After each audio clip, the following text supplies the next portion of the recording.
दोस्तों आज की इस वीडियो में साइंस के मोस्ट इंपोर्टेंट टोटल 20 क्वेश्चंस करने वाले हैं। दोस्तों आज के ये क्वेश्चंस काफी ज्यादा इंपॉर्टेंट है, सो प्लीज दोस्तों आप लोग ध्यान से समझना। दोस्तों फर्स्ट क्वेश्चन है हमारा, हीमोग्लोबिन क्या है। और दोस्तों ये कई बार जो है ना अदर कॉम्पिटेटिव एग्जाम में भी पूछा गया है। तो दोस्तों इसका राइट तो आंसर होगा हीमोग्लोबिन जो है ना यह एक लौह युक्त प्रोटीन होता है, ठीक है ना। अब लौह युक्त क्यों होता है इसको हम डिटेल से समझेंगे, ठीक है ना। फ्रेंड्स सेकंड क्वेश्चन हमारा, रक्त में कौन सी धातु पाई जाती है। दोस्तों ये कई बार एग्जाम में ये भी क्वेश्चन पूछा गया है। तो दोस्तों रक्त में जो है ना लोहा पाया जाता है। अब आप बोलेंगे लोहा किस में पाया जाता है, तो थोड़ा सा डिटेल से समझते हैं। देखिए एक होता है लाल रक्त कोशिकाएं और एक होता है श्वेत रक्त कोशिकाएं। तो रेड ब्लड सेल्स जो होता है किसकी वजह से, देखिए कई बार आपने सुना होगा कि हमारे खून का रंग जो है ना लाल क्यों होता है, तो कई लोग बोलते हैं हीमोग्लोबिन की उपस्थिति के कारण।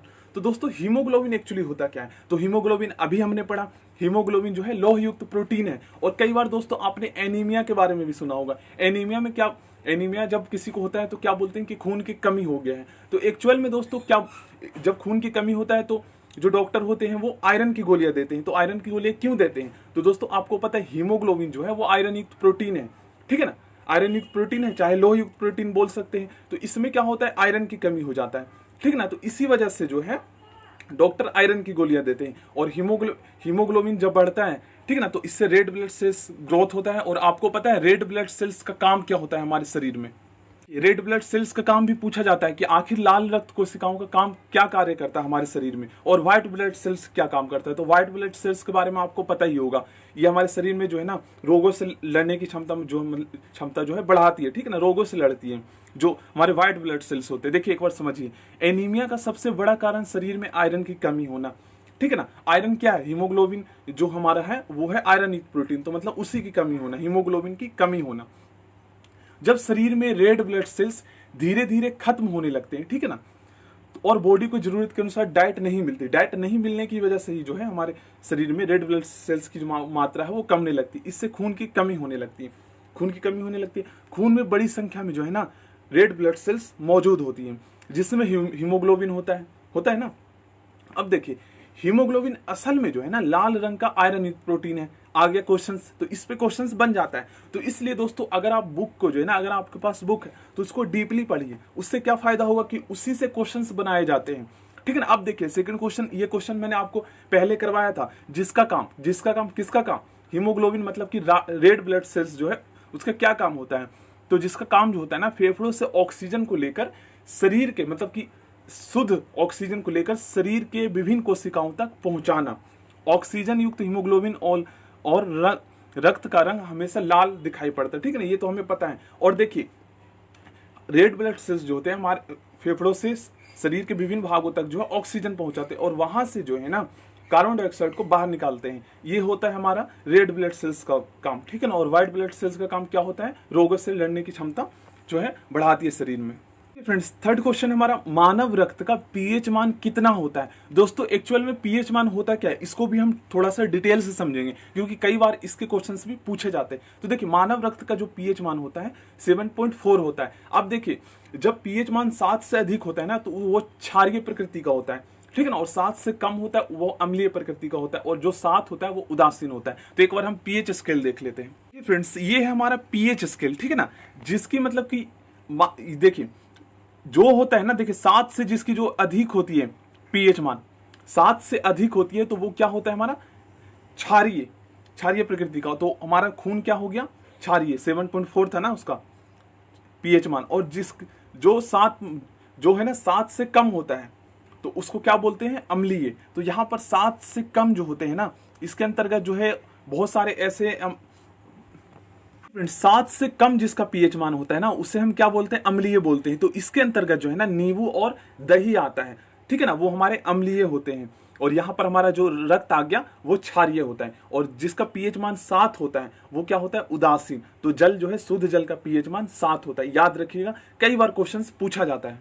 क्वेश्चन नंबर 4 काफी ज्यादा इंपॉर्टेंट है फ्रेंड्स। देखिए यहाँ पर पूछा गया एनीमिया में जो है ना किसकी मात्रा कम हो जाती है। तो जैसा कि अभी हमने पढ़ा है हीमोग्लोबिन की मात्रा जो है वो कम हो जाती है। अब दोस्तों देखिए ल्यूकोसाइट्स क्या होता है, तो ल्यूकोसाइट्स किसका नाम है, आपको पता है व्हाइट ब्लड सेल्स को हम, व्हाइट ब्लड सेल्स का दूसरा नाम क्या है, ल्यूकोसाइट। एरिथ्रोसाइट्स किसका नाम है, रेड ब्लड सेल्स का, याद रखिएगा। दोस्तों कई बार क्वेश्चन इसमें भी बन जाता है कि शरीर में जब प्लेटलेट्स की कमी होने लगती है तो हमें हमारी बॉडी में क्या होता है, तो दोस्तों हमारी बॉडी में जो है ना बहुत ज्यादा वीकनेस होने लगता है प्लेटलेट्स की कमी की वजह से। और प्लेटलेट्स की कमी जो है ना कई वजह से होता है, जैसे बॉडी में इन्फेक्शन की वजह से भी। क्वेश्चन नंबर 7, स्कर्वी रोग किस विटामिन की कमी के कारण होता है? तो दोस्तों स्कर्वी रोग जो है ना विटामिन सी की कमी की वजह से होता है। देखिए फ्रेंड्स, क्वेश्चन नंबर 8 काफी ज्यादा इंपॉर्टेंट है। रिकेट्स रोग किस विटामिन की कमी के कारण होता है? तो दोस्तों रिकेट्स रोग जो है ना विटामिन डी की कमी की वजह से होता है। रिकेट्स रोग को हम सूखा रोग के नाम से भी जानते हैं। इसमें क्या होता है ना, शरीर की जो हड्डियां होती हैं वो कमजोर होने लगती है और साथ ही साथ शरीर भी जो है काफी ज्यादा वीक होने लगता है। एक्चुअली 80% ये रोग जो है वो बच्चों में पाई जाती है। दोस्तों आप जो है ना इस क्वेश्चन को याद कीजिए कि क्या आपको ये क्वेश्चंस याद है आपको, क्योंकि दोस्तों ये क्वेश्चंस जो है ना मैंने 5-6 दिन पहले आपको करवाया था और ये काफी ज्यादा इंपॉर्टेंट है। दोस्तों इस क्वेश्चंस को मैंने इसलिए ऐड किए हैं आज के क्वेश्चंस में, क्योंकि दोस्तों इससे मैं देखना चाहता हूं कितने स्टूडेंट को जो है ना ये क्वेश्चंस याद है।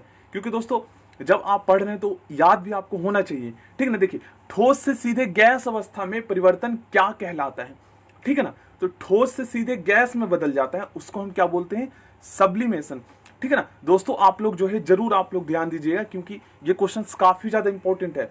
और एक बार आप लोग सोचिए क्या ये क्वेश्चंस आपको याद है या नहीं है। देखिए दोस्तों क्वेश्चन नंबर 10 काफी ज्यादा इंपॉर्टेंट है और ये कई बार अदर एग्जाम में भी पूछा गया है। टाइफाइड रोग किस जीवाणु से होता है? तो दोस्तों इसका राइट आंसर होगा साल्मोनेला टाइफी। ये जो बैक्टीरिया होते हैं ना ये पॉल्यूटेड वाटर में पाए जाते हैं, तो इसी बैक्टीरिया की वजह से जो है टाइफाइड रोग होता है और इसको ठीक करने के लिए एंटीबायोटिक दवाई दी जाती है। देखिए क्वेश्चन नंबर 11 बहुत ही ज्यादा इजी है और काफी ज्यादा इंपॉर्टेंट भी है। मानव शरीर में डिहाइड्रेशन किसकी कमी के कारण होता है? तो दोस्तों जल की कमी की वजह से जो है ना हमारी शरीर डिहाइड्रेट हो जाता है, ऐसा आपने सुना भी होगा, ठीक है ना। तो डिहाइड्रेशन का मतलब होता है जल की कमी। क्वेश्चन नंबर 10 जो है ना ये मैंने आपको करवाया था और ये बहुत ही ज्यादा इंपॉर्टेंट क्वेश्चन है। तो इसका आंसर दोस्तों आप लोग कमेंट बॉक्स में करेंगे, ठीक है ना। सभी स्टूडेंट करें, अगर आप गलत करते हैं तो मैं उसका राइट आंसर करूंगा, ठीक है ना। और प्रोटीन की फैक्ट्री किससे कहा जाता है? अगर आपको याद होगा दोस्तों तो आप इसका आंसर जो है ना कर पाएंगे, ठीक है ना। क्वेश्चन नंबर 12 इसका आंसर आप लोग सोचिए, निम्नलिखित में से कौन सा भौतिक परिवर्तन नहीं है? तो दोस्तों आपको मैंने बताया था कि भौतिक परिवर्तन में क्या होता है ना कि जब कोई पदार्थ या जब कोई लिक्विड, कोई वस्तु जब वो दूसरी अवस्था में चेंज होता है, तो जब वो दूसरी अवस्था को जो है ना हम पहली वाली अवस्था में चेंज कर सकते हैं। अब देखिए खोलते पानी से जल वाष्प बनना, अब देखिए यहाँ पर बर्फ का पिघलकर जल बनना, तो यहाँ पर जो जल बना इसको यहाँ पर ये पिघलकर बना है, तो जल को हम फिर से यहाँ पर बना सकते हैं ना बर्फ। इसी तरीके से नमक का पानी में घुलना, तो हम पानी को सुखाकर नमक फिर से हम जो है वापस प्राप्त कर सकते हैं। बट यहाँ पर क्या चीजें नहीं कर सकते? तो एलपीजी का दहन, ठीक है ना, इसको हम प्राप्त नहीं कर सकते, ये एक हमारा रासायनिक परिवर्तन है, ठीक है ना। तो इसका राइट आंसर जो हो जाएगा क्वेश्चन नंबर 12 का डी हो जाएगा, ठीक है ना। ये एलपीजी का दहन जो है भौतिक परिवर्तन नहीं है। दोस्तों क्वेश्चन नंबर 13 काफी ज्यादा इंपॉर्टेंट है। देखिए कई तरीके से इस क्वेश्चन को पूछा जाता है, निकट दृष्टि दोष का क्या कारण है? तो दोस्तों निकट दृष्टि दोष में क्या होता है ना, अभिनेत्र लेंस की जो फोकस दूरी होती है हमारी नेत्र की वो कम हो जाती है। और दोस्तों आप लोग कमेंट बॉक्स में बताइएगा जब मायोपिया होता है जिसे हम निकट दृष्टि दोष बोलते हैं उसके निवारण के लिए कौन से लेंस का प्रयोग किया जाता है? अवतल लेंस का प्रयोग किया जाता है या उत्तल लेंस का? और दोस्तों दूर दृष्टि दोष में क्या होता है ना, जो नेत्र की लेंस की जो फोकस दूरी होती है वो बढ़ जाती है, ठीक है ना। और निकट दृष्टि दोष ऐसे व्यक्ति जिनको निकट दृष्टि दोष हो जाता है तो उनको ठीक करने के लिए पता है कौन से लेंस का प्रयोग किया जाता है? अवतल लेंस का, ठीक है ना, मायोपिया में। और जब दूर दृष्टि दोष जिसको हो जाता है हाइपरमेट्रोपिया, तो उसके लिए उत्तल लेंस का प्रयोग किया जाता है। याद रखिएगा निकट दृष्टि दोष में कौन से लेंस का प्रयोग किया जाता है? अवतल लेंस, ठीक है ना, कॉनकेव लेंस। और दीर्घ दृष्टि दोष में क्या कौन से लेंस का प्रयोग किया जाता है? कॉन्वेक्स लेंस, मतलब कि उत्तल लेंस। ये है हमारा क्वेश्चन नंबर 14, किस प्राणी में रुधिर नहीं होता, रक्त नहीं होता किंतु श्वसन स्थल होता है? तो दोस्तों इसका राइट आंसर होगा हाइड्रा। हाइड्रा में जो है ना रुधिर नहीं होता, रक्त नहीं होता, बट श्वसन स्थल होता है, ये सांस ले सकता है। नंबर 15 करते हैं, काफी ज्यादा इंपॉर्टेंट क्वेश्चन है। कभी कभी अधिक आयु के कुछ व्यक्तियों के नेत्र का क्रिस्टलीय लेंस जो होता है ना दुधिया तथा धुंधला हो जाता है, इस स्थिति को हम क्या कहते हैं? तो दोस्तों इस स्थिति को जो है ना मोतियाबिंद कहते हैं, ठीक है ना। फ्रेंड्स ये भी क्वेश्चंस कई बार पूछा जाता है कि वायवीय श्वसन क्या होता है, अवायवीय श्वसन क्या होता है? तो देखिए दोस्तों ऑक्सीजन की उपस्थिति में जो श्वसन होता है ना उसे हम क्या कहते हैं? वायवीय श्वसन, एरोबिक रिस्पायरेशन, ठीक है ना। तो इसका राइट आंसर होगा उपस्थिति। और अवायवीय श्वसन जो होता है वो ऑक्सीजन की अनुपस्थिति में होता है। और दोस्तों कई बार क्वेश्चन पूछ लिया जाता है कि अवायवीय श्वसन किस में होता है और वायवीय श्वसन किस में होता है। तो एरोबिक जो वायवीय जो श्वसन होता है ना, ये जीवों में, मनुष्य में, जानवरों में होता है। क्वेश्चन नंबर 16, ग्लूकोज का पूर्ण विखंडन किस में होता है? तो दोस्तों ग्लूकोज का जो है ना पूर्ण विखंडन वायवीय श्वसन में होता है, एरोबिक रिस्पायरेशन में। यहाँ पर क्वेश्चन पूछ लिया गया है, देखिए वायवीय श्वसन किस में होता है? तो इसका राइट आंसर जो होगा ऑप्शन ए, जीव जंतु, मनुष्य में, पौध, और इसमें जो आ जाएगा हमारा जानवरों में। और देखिए यहाँ पर जो है ना अवायवीय श्वसन भी पूछ लिया जाता है कि अवायवीय श्वसन किस में होता है? तो ईस्ट फीता कृमि में जो होता है ना अवायवीय श्वसन होता है। तो क्वेश्चन नंबर 19 करते हैं, रक्त दाब का नियंत्रण कौन सी ग्रंथि करता है? तो दोस्तों ये क्वेश्चन कई बार पूछा गया है अदर कॉम्पिटेटिव एग्जाम में और काफी ज्यादा इंपॉर्टेंट है। तो अधिवृक्क एड्रीनल जो ग्रंथि है ना वो रक्तचाप का नियंत्रण करता है, ठीक है ना फ्रेंड्स। क्वेश्चन नंबर 20 जो है ना ये काफी ज्यादा इंपॉर्टेंट है और कई तरीके से इसमें क्वेश्चंस पूछे जाते हैं। इंसुलिन जो है ना किसके द्वारा उत्पादित होता है? और दोस्तों कई बार क्वेश्चन पूछा जाता है कि इंसुलिन क्या है, हार्मोन है या एंजाइम है? तो दोस्तों अगर ऐसा क्वेश्चन पूछा जाए तो आपको बताना है इंसुलिन जो है एक हार्मोन है। इंसुलिन क्या है? इंसुलिन जो हमारे रक्त में ग्लूकोज की जो मात्रा होती है उसको नियंत्रित करता है। इंसुलिन कहाँ से स्त्रावित होता है, मतलब कि उत्पादित होता है? तो ये अग्नाशय से। और कई बार क्वेश्चन पूछा जाता है कि अग्नाशय कौन सी ग्रंथि है? आपको पता है हमारे शरीर में 3 तरह की ग्रंथियां होती है, एक बहिर्स्रावी, एक अंतःस्रावी और तीसरा मिश्रित होती है, मिक्स्ड ग्लैंड होती है, ठीक है ना।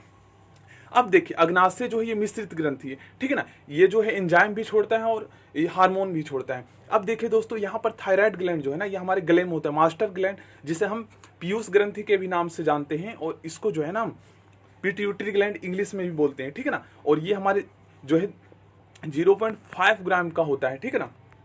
तो कई बार आपने सुना होगा डायबिटीज, उसमें क्या होता है ना शरीर में ग्लूकोज, जो रक्त में ग्लूकोज की मात्रा होती है वो बढ़ जाती है। ऐसा पता है क्यों होता है? जब हमारे अग्नाशय जो होता है ना वो इंसुलिन को कम मात्रा में छोड़ती है, तो यही वजह है कि डायबिटीज हो जाता है किसी को। तो इसको जो है ना कैसे ठीक किया जाता है? तो कई बार आपने सुना होगा कि इंसुलिन का जो है ना इंजेक्शन देना पड़ता है, मतलब कि उस हार्मोन को जो है शरीर में जो है चढ़ाया जाता है, तो इस वजह से जो है वो नियंत्रित हो पाता है, ठीक है ना। ये आप समझ गए। शायद दोस्तों हमने जो है ना क्वेश्चन नंबर 5 नहीं किए थे। देखिए शरीर में श्वेत जो रुधिराणु जो होते हैं, रुधिराणु का मुख्य कार्य क्या होता है? तो दोस्तों जो व्हाइट ब्लड सेल्स होते हैं, आपको मैंने बताया था कि जो व्हाइट ब्लड सेल्स होते हैं ये हमारे शरीर में जो है ना रोगों से रक्षा करता है, ठीक है ना। और रेड ब्लड सेल्स क्या होता है? तो रेड ब्लड सेल्स ऑक्सीजन हमारे शरीर में जो है पहुंचाता है कोशिकाओं में। देखिए क्वेश्चन नंबर 6, एड्स के विषाणु किसे नष्ट कर देते हैं? तो दोस्तों एड्स के जो विषाणु होते हैं ना वो लिम्फोसाइट्स को नष्ट कर देते हैं। और ये लिम्फोसाइट्स जो होता है ना ये व्हाइट ब्लड सेल्स का एक पार्ट होता है। और अभी हमने क्या सीखा कि व्हाइट ब्लड सेल्स जो होते हैं ये क्या होते हैं? ये हमारे शरीर में जो है ना रोगों से रक्षा करते हैं, हमारे शरीर को बचाता है रोगों से, रोग प्रतिरोधक क्षमता जो है उत्पन्न करता है। तो लिम्फोसाइट उसी का एक भाग है। और एड्स करता क्या है? उसी के एक पार्ट को जो है मतलब कि नष्ट करने लगता है। तो इस सिचुएशन में होता क्या है? रोग प्रतिरोधक क्षमता जो होती है ना, रोगों से लड़ने की जो क्षमता होती है हमारे शरीर की, उसे कम करने लगता है। तो इसी को जो है एड्स का जो है ये लक्षण माना जाता है। So thank you friends, next video मिलते हैं। चैनल को सब्सक्राइब करके बेल आइकन को जरूर प्रेस कर दीजिएगा ताकि जैसे कोई न्यू वीडियो आए तो आपको नोटिफिकेशन मिल जाएगा, ठीक है ना। So thank you.